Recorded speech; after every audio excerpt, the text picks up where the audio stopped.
Esse é o Eduquê, podcast em português que promove a partilha de conhecimento qualificado por ativistas e acadêmicos sobre questões atuais da educação. Eu sou Andressa Pelanda, coordenadora geral da Campanha Nacional pelo Direito à Educação do Brasil. E eu sou Rui da Silva, pesquisador e presidente da direção do Centro de Estudos Africanos da Universidade do Porto.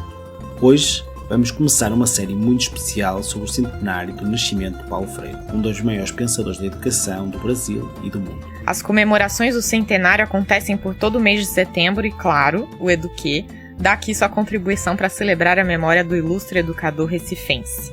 Nesse primeiro episódio, vamos mapear as diferentes dimensões do legado do Paulo Freire educador, conversando com Sérgio Haddad, um grande estudioso da vida e da obra do patrono da educação brasileira.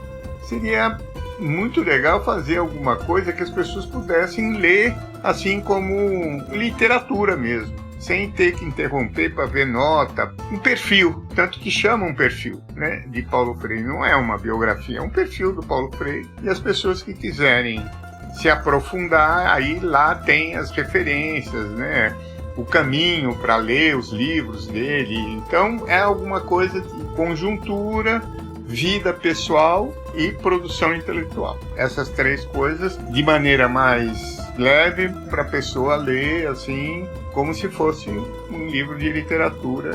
E quem está iniciando, né, no curso de pedagogia, quem quer começar a ler Paulo Freire, ou pessoas de outras áreas que queiram conhecer o Paulo. Então foi esse o objetivo e eu acabei então escrevendo esse livro. Sérgio Haddad é professor, pesquisador e ativista social. Doutor em História e Filosofia da Educação pela Universidade de São Paulo, ele escreveu o livro O Educador, um perfil de Paulo Freire, que foi publicado pela editora Todavia em 2019.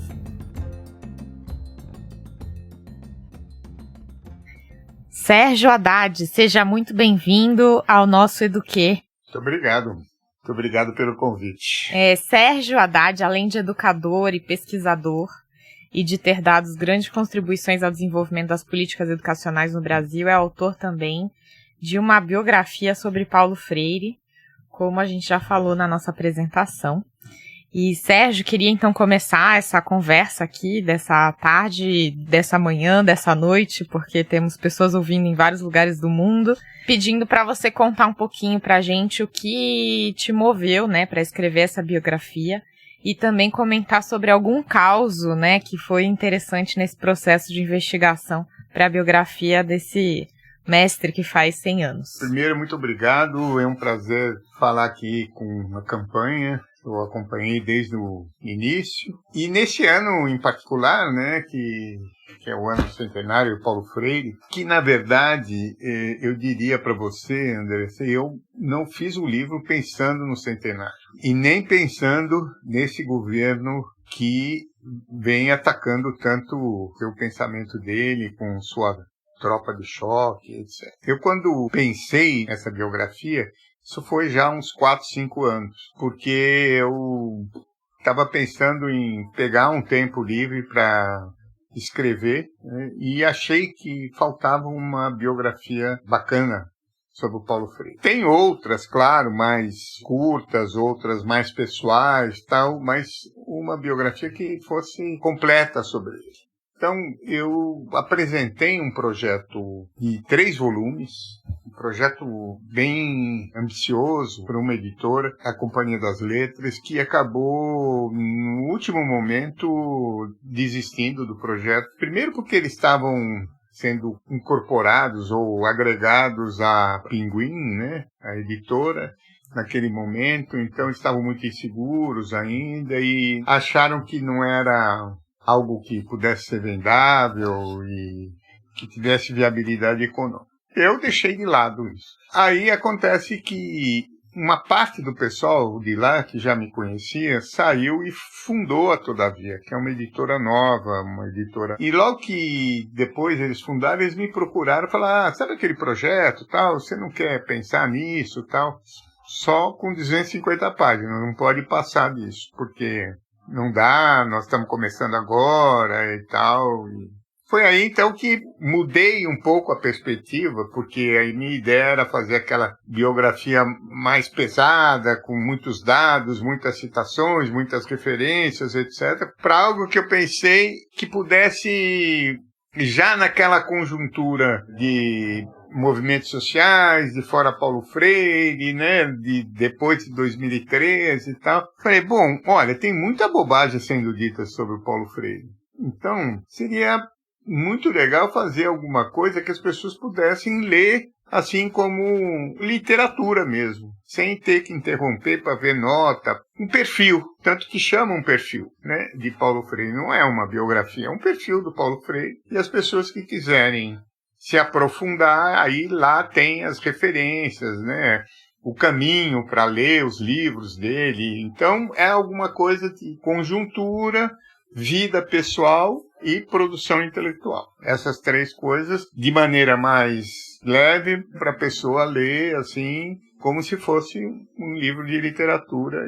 E quem está iniciando, né, no curso de pedagogia, quem quer começar a ler Paulo Freire, ou pessoas de outras áreas que queiram conhecer o Paulo. Então foi esse o objetivo, e eu acabei, então, escrevendo esse livro das 250. Acontece que o livro chegou num momento de acirramento de posições políticas em 2019, quando ele foi lançado. Um acirramento, falas contra o Paulo Freire, né?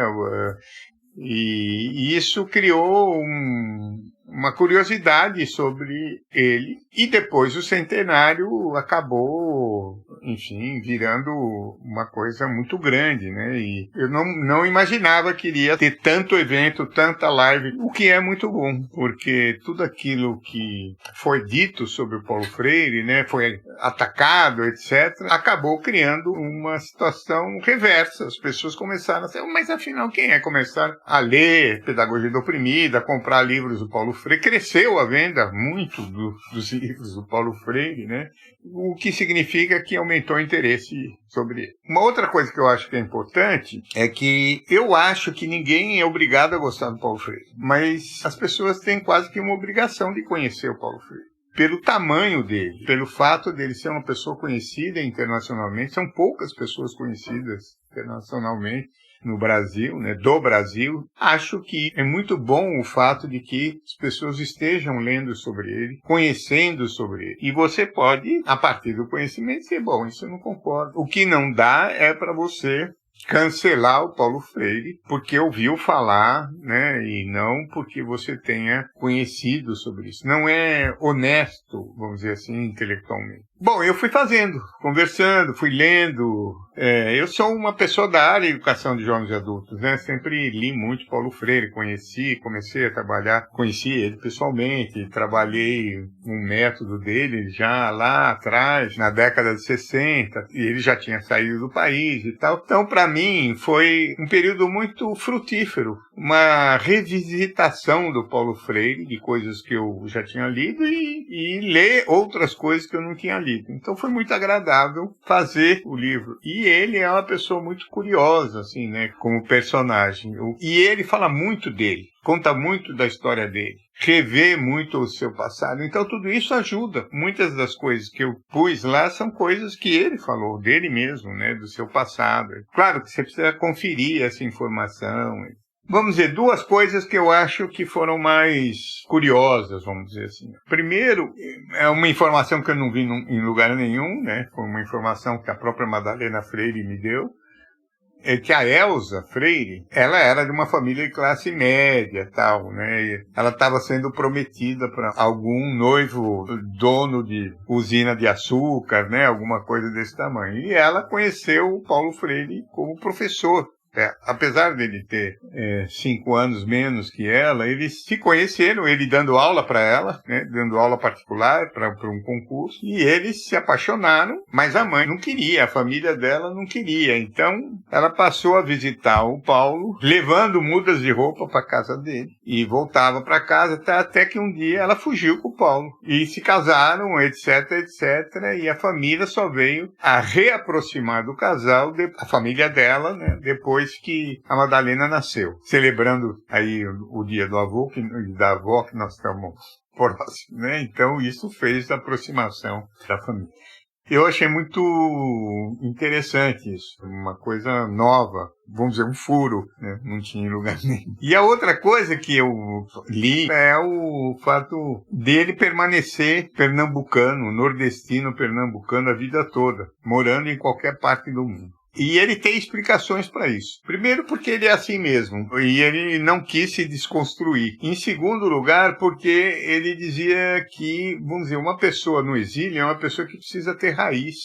Na hora que ele perde a raiz, ele fica que nem barata tonta, porque não sabe se é chileno, se é norte-americano, se é suíço, se é africano, onde esteja. Então, tendo o pé, a raiz plantada nesse brasileiro nordestino pernambucano que ele foi, isso lhe dava sempre uma antena para que ele pudesse o tempo todo voltar às suas origens. E isso se revelou em várias atitudes, várias partes do livro eu conto isso, né? Quando ele foi aprender inglês, por exemplo, a falar, né? Porque ele lia o inglês. Quando ele foi para os Estados Unidos e a dona Elza falou que ele precisava aprender o inglês, afinal, ele sempre fala sobre os desafios, etc. Ele deveria aprender o inglês porque ele não queria ir para os Estados Unidos depois que ele saiu do Chile, porque é a terra do imperialismo, aquela história toda que a minha geração, né, sempre foi muito marcada. Mas aí ele falou, não, estou aprendendo até inglês, eu estou falando inglês tão nordestino que até a Elza, que não sabe inglês, entende, né? E depois, na Suíça, né, a história do sonho de valsa, né, do queijo, que todas as pessoas que iam visitar, ele pedia coisas do Brasil, né, como queijo de coalho, chocolate e sonho de valsa, que é uma coisa absurda, né, pensando que ele está na Suíça, a terra do chocolate, né, terra do queijo e tal, e ele, que delícia, queijo de coalho. Então eu acho que essas curiosidades deixam também o texto mais leve, né, mais legal, curioso, né. E também ligam o leitor ao próprio perfil, não é? Que estava da pessoa, neste caso Paulo Freire, que estava a traçar, não é?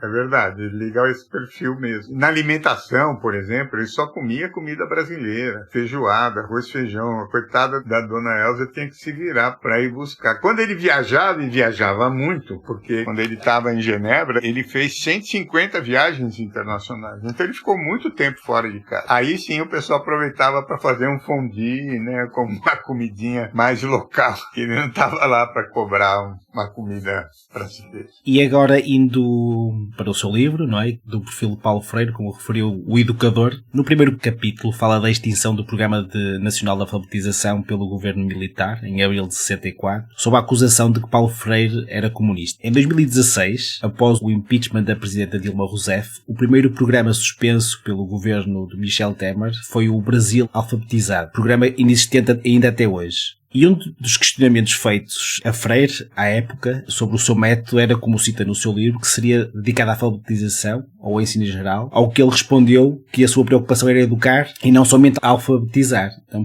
poderia comentar as relações do momento político atual, das políticas educacionais, que são alvo, e neste momento, e também o reducionismo em relação à educação, que é denunciada por Freire neste episódio e tantos outros do seu livro? Eu acho que tanto naquela época como no tempo atual, a questão é tentar reduzir processos educacionais, concepções educacionais, pedagogia, né, a ciência da educação, etc., a um problema técnico. Então, mesmo nos tempos atuais, tem uma fala do Bolsonaro em que ele faz a seguinte menção, diz o seguinte, criticando Paulo Freire, disse o seguinte, vai ver se lá no Japão o pessoal fala em consciência crítica. O problema, meio que, ele não diz isso, mas meio que dizendo o seguinte, o problema é um problema técnico, né? Você vai lá e aprende matemática, aprende japonês, aprende biologia, tal, né? Esse negócio de pensamento crítico, de consciência crítica, né, é uma bobagem. E que é aquilo que na pedagogia, numa área da pedagogia, que é justamente a pedagogia crítica, você tem esta dimensão política. O que é a pedagogia crítica em que o Freire é uma das pessoas mais relevantes nesse campo? É aquela que nos separa a educação da política. Não política partidária, da política como poder. A educação sempre tem uma intencionalidade política. Então, reduzi-la à técnica ou ao método, um método de alfabetização, é reduzi-la a uma dimensão meramente técnica. Não que o método não tenha uma dimensão política. Tem. Então, essa dimensão política que o Freire fala, que a pedagogia crítica traz, ela diz o seguinte, olha, há uma intencionalidade política no processo educativo, tá certo? Você faz um sistema educacional voltado ao quê? Voltado ao desenvolvimento, à formação de mão de obra, à formação técnica, ou você considera tudo isso, mas você pensa num processo pedagógico voltado à defesa de direitos, ao respeito aos direitos humanos, ao respeito à diversidade, né? Então, tem uma intencionalidade política. A tomada de consciência sobre os problemas que você vive. Além disso, não só no objetivo, você tem também no método. Se você está pensando numa metodologia, se você prega a democracia, você prega a defesa de direitos, etc., você não pode ser um professor autoritário. Você não pode ser incoerente com aquilo que você pensa do seu ponto de vista.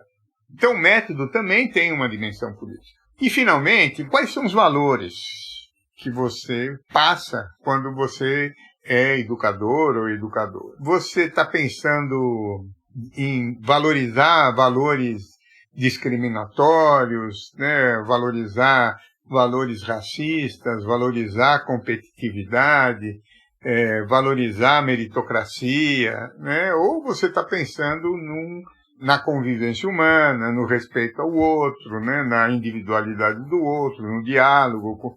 Enfim, a política está enraizada. Eu acho, então, voltando à sua pergunta, Rui, eu acho que a questão é, portanto, reduzir a uma coisa técnica e tentar despolitizar o processo educativo. Essa que é a realidade, vamos dizer, imagino eu, que essa intencionalidade esteja no bojo dessas duas questões que você me coloca, desses dois momentos da nossa história. Sérgio, queria pegar o gancho que você está falando sobre essa contraposição, né, entre o que é o técnico e o que é essa educação com maior plenitude, e trazer para um ponto também de grupos que acham, né, Paulo Freire uma certa ameaça. E aí eu tenho 3 perguntas em um. Você até mencionou no começo como o livro chega num momento também de mais acirramento político, né, e de ataques à figura, né, de Paulo Freire e à sua obra. E aí eu queria te perguntar o que esses movimentos, os movimentos ultraconservadores, alguns fundamentalistas religiosos, outros tipos de fundamentalismos também, enxergam de tão perigoso, assim, em Paulo Freire e na sua obra, e qual a sua visão sobre os motivos, né, desse antagonismo, desse extremismo, e quais os caminhos que a gente teria para superá-lo. E aí trazendo, né, uma parte do capítulo 12 do seu livro que você trata do período de Paulo Freire à frente da Secretaria de Educação de São Paulo, que ele fala sobre acreditar na liberdade, né? Então, diante desse cenário de tantos ataques, como a gente também pode acreditar na liberdade? Eu acho que uma coisa muito importante é que o Paulo, ele fala muito na autonomia. Na autonomia, porque a autonomia é parte da dimensão humana. Ele valoriza muito essa parte da dimensão humana, que é a pessoa ter o direito de optar pela sua vida, né? Tomar consciência e optar pela sua vida, né? Fazer isso através de processos de ensino-aprendizagem, fazer isso através do diálogo com outras pessoas, tudo isso para você construir possibilidades de mudança social. Não é uma coisa assim, vou estudar porque com isso eu vou ter um diploma e vou ter um emprego, eu vou ganhar dinheiro, e se eu for mais competitivo eu vou ganhar mais dinheiro, e por isso eu vou valorizar mais essa visão de uma educação voltada sempre ao processo individual, de crescimento individual. Ele está sempre pensando na ideia de uma consciência coletiva, de uma educação que leve a uma consciência coletiva sobre os problemas nacionais, e, portanto, a tomada de consciência é uma forma de você também ganhar autonomia e poder, junto com outras pessoas, moldar a sociedade de acordo com seus interesses ou com interesses da maioria e tal. Isso incomoda. Por que lá em 63, 64, né, o Paulo Freire incomodava? Incomodava porque ele ia dar maior autonomia com o método dele, né? Naquela época, as pessoas que não sabiam ler e escrever não podiam votar e, portanto, ao ensinar as pessoas rapidamente, né, em 40 horas, né, em 40 aulas, um período muito curto, a ter o seu título de eleitor, a conseguir obter, essas pessoas ganham mais autonomia para escolher os seus representantes. Mais do que isso, ganham também consciência sobre os problemas. Não é uma alfabetização técnica, é uma alfabetização política, né? Tanto é que lá em Angicos havia duas medidas de avaliação. Uma que era da leitura e da escrita e outra que era da dimensão política. E a maioria foi melhor na dimensão política do que na dimensão da leitura e da escrita, porque todos nós sabemos que 40 horas é bastante limitado, né, para fazer um processo de alfabetização. Então, isto ia mexer com vamos dizer, os currais eleitorais. Né, porque as pessoas iam começar a votar, né, de acordo com a sua consciência, etc. E você ia pôr uma quantidade muito grande de pessoas nessas condições. Bom, e o que ocorre hoje? Hoje, um segundo momento é que o Paulo escreve um livro chamado Pedagogia do Oprimido. É uma pedagogia voltada ao oprimido, tá certo? Voltada aos lascados, voltada aos discriminados. Então, toda, vamos dizer, a composição da classe média, que tem cabeça de elite, a parte da classe média, e as elites, de uma maneira geral, né, se confrontam diretamente com a ideia de uma pedagogia, né, que vai ampliar a consciência política, crítica de setores marginalizados, oprimidos. E, como eu comentei na pergunta anterior, Paulo Freire foi coerente ao ser secretário de Educação, porque ele implementou uma gestão super democrática, com participação da comunidade, com participação dos alunos, né, com conselhos de alunos, de pais, de mestres, com descentralização, não uma descentralização formal da secretaria, uma descentralização efetiva, inclusive de recursos. Mudou o nome delegacias, né, para unidades educacionais, né? Então, toda a concepção era uma concepção descentralizada, participativa. O currículo, né, um chamado aos professores para construir também projetos e currículos a partir da experiência de cada um. Então, veja, isso se contrapõe diretamente ao que nós estamos vivendo hoje. A ideia de escolas civil-militares, cuja ideia é o verticalismo total, né? A ideia de que essa geração precisa de autoridade e não de autonomia. Não uma educação de autonomia, uma educação para obediência, para o respeito, como se isso fossem valores que não passassem pela autonomia. As pessoas têm respeito, não porque a pessoa é uma autoridade, mas têm respeito pelo valor que essa pessoa tem, né? E isso é o que Freire, de uma certa forma, propagou. Então, eu acho que a crítica vem um pouco nesse sentido. Tem outros motivos.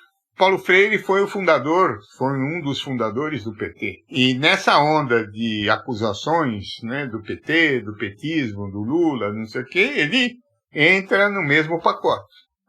Petista, foi secretário de Educação do governo do PT, na época que a Luísa Erundina estava no PT, etc. E tem outras que não dá para levar em consideração, né, que dizem que ele não sabe escrever, umas bobagens dessa natureza que não vale a pena nem.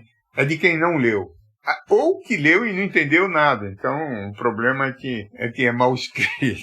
Então, eu acho que isso está sempre nessa onda maior, né? E ainda pegando nas questões da religião e até mesmo das acusações do comunismo, gostaríamos de ver se poderia comentar a afirmação que Paulo Freire fez à TV PUC-SP em 97 e, começando a citar, então: as leituras que fiz de Marx não me sugeriram jamais que eu deixasse de encontrar Cristo nas esquinas das próprias favelas. Eu fiquei com Marx na mundanidade e à procura de Cristo na transcendência. Fim de citação. Então, tem duas coisas. A primeira é que o Paulo é um cristão. Foi um cristão, seguiu a religião da mãe dele. O pai era espírita, né? E ele acabou seguindo o catolicismo da mãe. Era um cristão e era um cristão convencido. O que eu quero dizer com isso? Ele ao longo da vida dele sempre disse assim: eu nunca precisei confirmar a minha crença em Cristo. Por quê? Porque eu tenho fé. Pronto. Inclusive, ele muitas vezes, em diálogos com o Darcy Ribeiro, que era um amigão dele e tal, e o Darcy era um ateu de carteirinha, né? Eles conversavam isso livremente. E ele falava: ó, Darcy, eu nunca precisei. E o Darcy dizendo assim: olha, eu tentei de todas as formas confirmar algum tipo de religiosidade e tenho certeza que depois da minha morte só vai sobrar cinza, ou seja, nada. Bom, então, isso é uma coisa. E eu diria que o Paulo levou isso ao extremo, porque a visão de ser humano que ele traz e que ele leva ao longo da vida é essa visão cristã que ele tem. Quando a gente fala em valores, né, quais são os valores? São valores do cristianismo, né? Ele acreditava profundamente no ser humano, na sua amorosidade, na sua capacidade de diálogo, nessa vocação de aprender e ensinar. Tudo isso vem do cristianismo dele. Quando ele fala isso de Marx, ele vai dizer assim: o Marx, porque dessa citação aí tem mais, né? Ele vai dizer, não foram as pessoas da favela que falaram que eu tinha que ler Marx, porque eles nunca leram Marx, mas foi a realidade deles que me levou a buscar explicações sobre o porquê dessa pobreza, sobre o porquê dessa sociedade injusta, né, dessa forma. E eu encontrei em Marx muitas das explicações que eu gostaria. Como ele encontrou em Fanon, como ele encontrou antes de sair do país, né, em Anísio Teixeira. O que é importante é o seguinte: o que ele quer dizer é assim: eu nunca abandonei o meu cristianismo, eu busquei a teoria que fosse necessária para explicar a minha prática, porque o Freire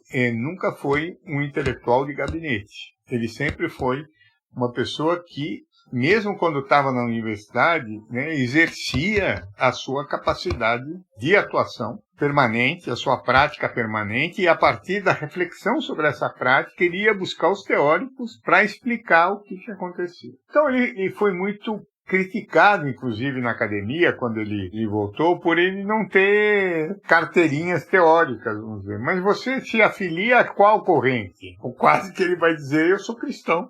Então, agora, ele se definia como um socialista, não como comunista, porque ele era muito crítico a toda a experiência comunista que nós vivenciamos, né, que o mundo vivenciou na antiga União Soviética. Mas ele nunca deixou de dizer que ele era um socialista, né, que ele era uma pessoa que queria ver uma sociedade socialista. Socialista nesse sentido de justa, de respeito aos direitos humanos, às individualidades, né?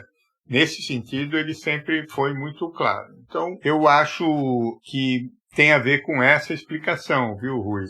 Meus diálogos com Marx nunca me fizeram abandonar meus diálogos com Cristo. É a forma que ele se expressou durante esse período todo, né? E foi cobrado.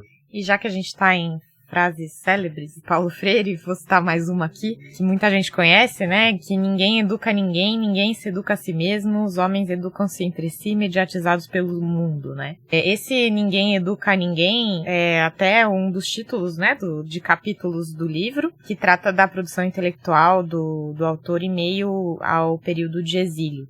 O mundo mudou muito depois de que Paulo Freire construiu esse legado, né? Depois que de sua morte, e especialmente em relação à intensificação dos processos de globalização, dos avanços tecnológicos, de um mundo mais conectado, inclusive pelas redes sociais, que é um processo que é cheio de potências, mas também cheio de riscos. A gente até aborda isso em alguns dos nossos episódios aqui do Eduquê. E riscos para a construção da sociedade e da democracia. Quais pistas Paulo Freire deixou para a gente poder lidar com essas transformações tão grandes em termos tecnológicos e globais? André, eu acho que o núcleo do pensamento dele, vamos dizer, aonde a gente encontra as linhas gerais para poder enfrentar o tempo presente. Eu acho interessante porque, posso estar enganado, mas olhando textos do Paulo Freire com relação à comunicação de massa, desde o meio à mensagem, aquela ideia de você ter uma emissão e a partir da emissão a recepção está dada, etc., vem sendo gradativamente questionado esse tipo de pensamento. Às vezes fico vendo os detalhes, por exemplo, eu estou começando a mexer com o Instagram agora, tal, postando algumas coisas, tal, e vejo algumas coisas interessantes, por exemplo, que eu não sei fazer, mas perguntas assim, você amanheceu bem hoje, sim ou não, né?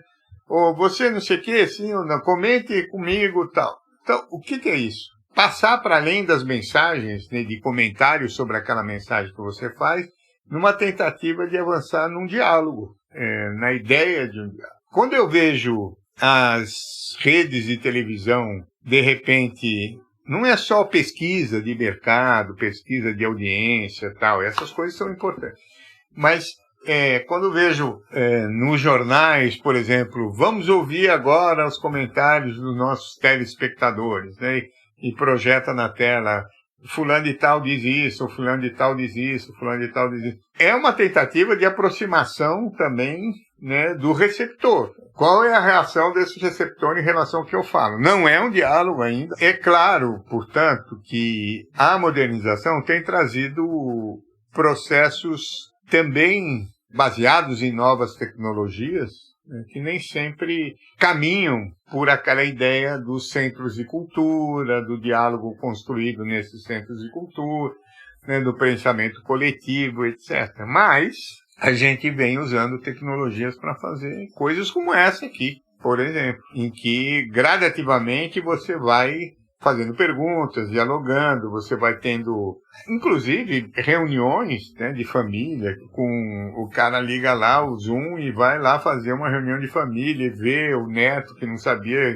conversa com um, com o outro, que é uma tentativa de humanizar essas tecnologias. O que quer dizer humanizar? Sair dessa objetividade técnica, né, que elas trazem para entrar numa subjetividade humana, né? Nessa ideia de você construir pensamento a partir dessa aproximação entre as coisas.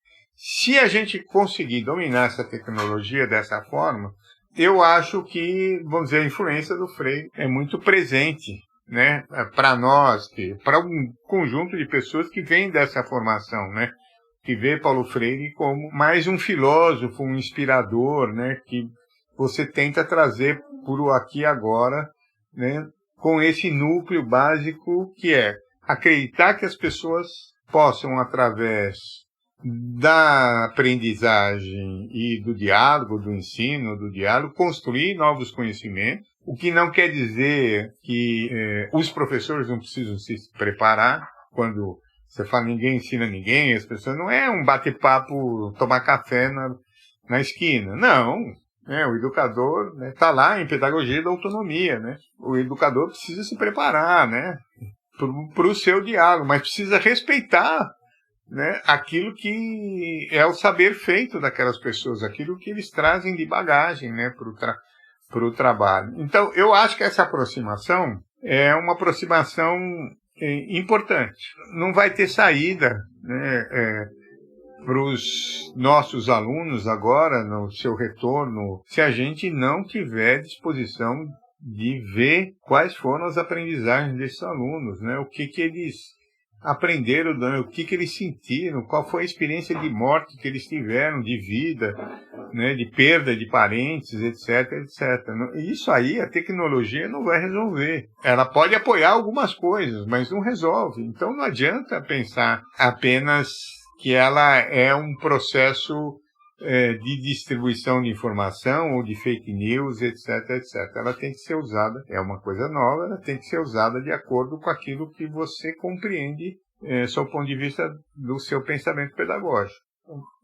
Para mim, Freire está batendo o tempo todo nessa reflexão sobre como superar as condições que a gente está vivenciando nessa conjuntura atual, né? E voltando, digamos, a citações de Paulo Freire, não é, como falou, sendo ele um pensador, um filósofo e muitas vezes até mesmo um poeta, não é? Algumas dos escritos, quando uma pessoa está a ler, soa mesmo a poesia. E tendo em consideração esta citação que eu vou ler agora, que foi um depoimento de Paulo Freire à ONG Sem Pé, e começando a citação: um dia este país há de se tornar menos feio. Ninguém nasceu para ser feio. Este país será mais bonito na medida em que a gente luta com alegria e esperança. O que muda é o jeito de brigar. Diante da situação, neste momento, que vive o Brasil, não é? E também, de uma forma mais igual, muitos países do mundo e o mundo em todo, qual seria o seu conselho, enquanto conhecedor íntimo de Paulo Freire, para quem está na linha da frente da educação e da transformação social? Essa natureza do Paulo Freire, esse pensamento dele em relação à boniteza, né, que ele fala muito, tem a ver com a ideia da amorosidade, né? A boniteza não é no sentido estético, né? Tem a ver com a amorosidade, com a alegria, né? Com o respeito ao outro, tal. Isso que é... Mas tem a ver também com condições físicas, né? Quando ele estava na Secretaria de Educação, isso foi uma das primeiras coisas, né, que ele falava: a escola tem que ser bonita. Bonita é assim, acolhedora, né, não luxuosa, acolhedora, que os alunos se sintam bem, né, essa boniteza do mundo, né. Eu diria para você o que o Freire me ensina. Tem muitas coisas, vamos dizer, que eu tenho restrições, mas aquilo que ele me ensina para o momento atual, tem várias coisas, mas tem algumas que se combinam, que é muito legal. Primeiro, a utopia, a ideia da utopia, a ideia de você ter um projeto, que está diretamente ligada à ideia do esperançar. O esperançar, já está tão repetido, né, que é a ideia de você ir atrás. Esperançar não é o esperar sem fazer nada, aguardando que as coisas aconteçam. Eu espero que o mundo um dia melhore. O esperançar é: eu espero que um dia melhore e eu vou fazer de tudo para que isso ocorra. Essas duas coisas, vamos dizer, um projeto, elas se unem à ideia de você, a partir do conhecimento feito, que é um outro conceito dele, a partir do que nós estamos, a partir do que nós aprendemos, a nossa luta é, olhando o projeto, a utopia, etc., etc., buscar o inédito viável, que é um outro conceito dele muito importante. O inédito viável é aquilo que não foi feito, que possa trazer, portanto, um caminho para chegar nessa visão utópica da sociedade. E o inédito viável não é uma grande coisa, né? O inédito viável são as luzes. Na escuridão, onde é que estão as luzes? Onde que você identifica uma luta, um caminho que você acredita que joga água no moinho da sua utopia? Quais são as lutas sociais que estão ocorrendo, né? Então, para mim, por exemplo, toda a mobilização das mulheres negras, das jovens mulheres negras que vem ocorrendo nos últimos meses e nos últimos anos, talvez, não, são inéditos viáveis. São formas de você construir o seu caminho, que essas pessoas vêm construindo o seu caminho de maneira a criar uma sociedade mais justa, né, mais igualitária e tal. Toda essa diversidade que, vamos dizer, nas Olimpíadas estão surgindo, né? Esse respeito às orientações de toda a natureza, né? Fazem com que, gradativamente, as situações vão se tornando situações de respeito e de normalidade. São inéditos. Eu vejo os comentaristas, muitas vezes, falando do Douglas, né, na presença dele, falando, no meu tempo não era bem assim, mas hoje os tempos mudaram e tal, não sei o quê. O bonito, né, da natureza humana é a sua diversidade. E como é que você faz para aprender com essa diversidade? Então, acho que esses inéditos vão sendo gradativamente construídos, né?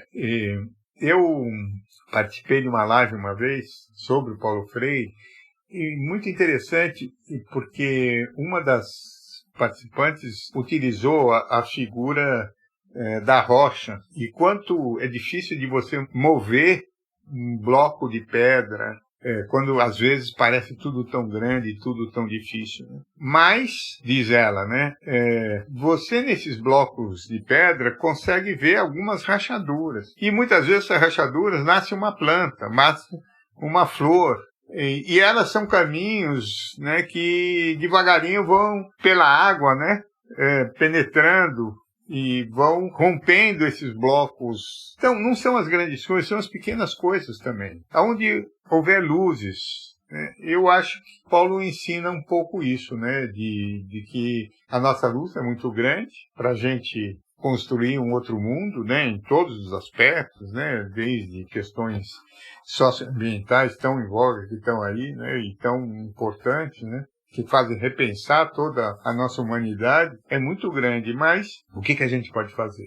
Só a esperança não vai adiantar, porque ela é a primeira que morre e não a última que morre. E o esperançar é talvez a última que morre, né? Então eu acho que o Freire nos ajuda a pensar essa realidade dessa forma, né? Nos alimentar, né, com a tentativa de olhar onde é que estão os sinais.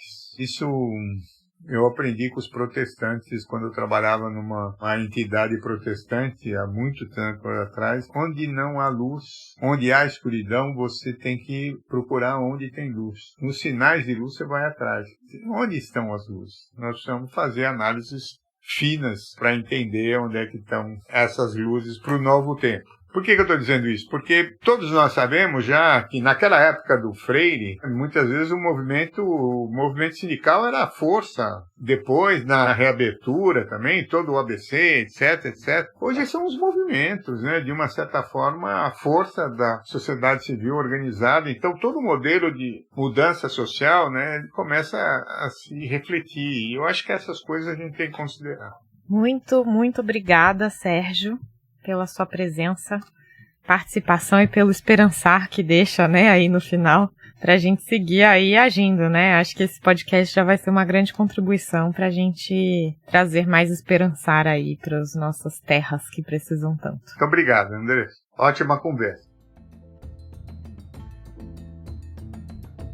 A transcrição deste episódio está disponível no site campanha.org.br e traduzida para inglês no site freshedpodcast.com. Algumas das referências citadas pelo Sérgio podem ser encontradas no seu livro O Educador, um perfil de Paulo Freire. As opiniões expressas pelo programa correspondem apenas às dos apresentadores e entrevistados e não necessariamente representam posições institucionais de Fresh Ed e Campanha Nacional pelo Direito à Educação. Se você gostou do Eduquê, por favor, faça a sua avaliação. Marque as 5 estrelinhas para o Eduquê no Apple Podcast, Google Podcast, Spotify ou na sua plataforma de podcast favorita. Isso nos ajuda muito, muito mesmo. O Eduquê tem produção executiva de Renan Simão e Will Brem. Mariana Cacelato, José Leite Neto e Rui da Silva são produtores. A música original do Eduquê é de Joseph Minadeu, do Pattern Based Music. O Eduquê é financiado pelo Instituto de Educação da University College of London, pela NORA, que é a rede de políticas internacionais e cooperação em educação e treinamento, e por ouvintes como você. Faça a sua colaboração em freshedpodcast.com/donate ou em direitoaeducação.colabore.org. Obrigada pela sua atenção. Aqui quem fala é Andressa Pelanda, coordenadora geral da Campanha Nacional pelo Direito à Educação do Brasil. E Rui da Silva, pesquisador e presidente da direção do Centro de Estudos Africanos, Universidade do Porto, Portugal. Estaremos de volta na semana que vem. Até lá.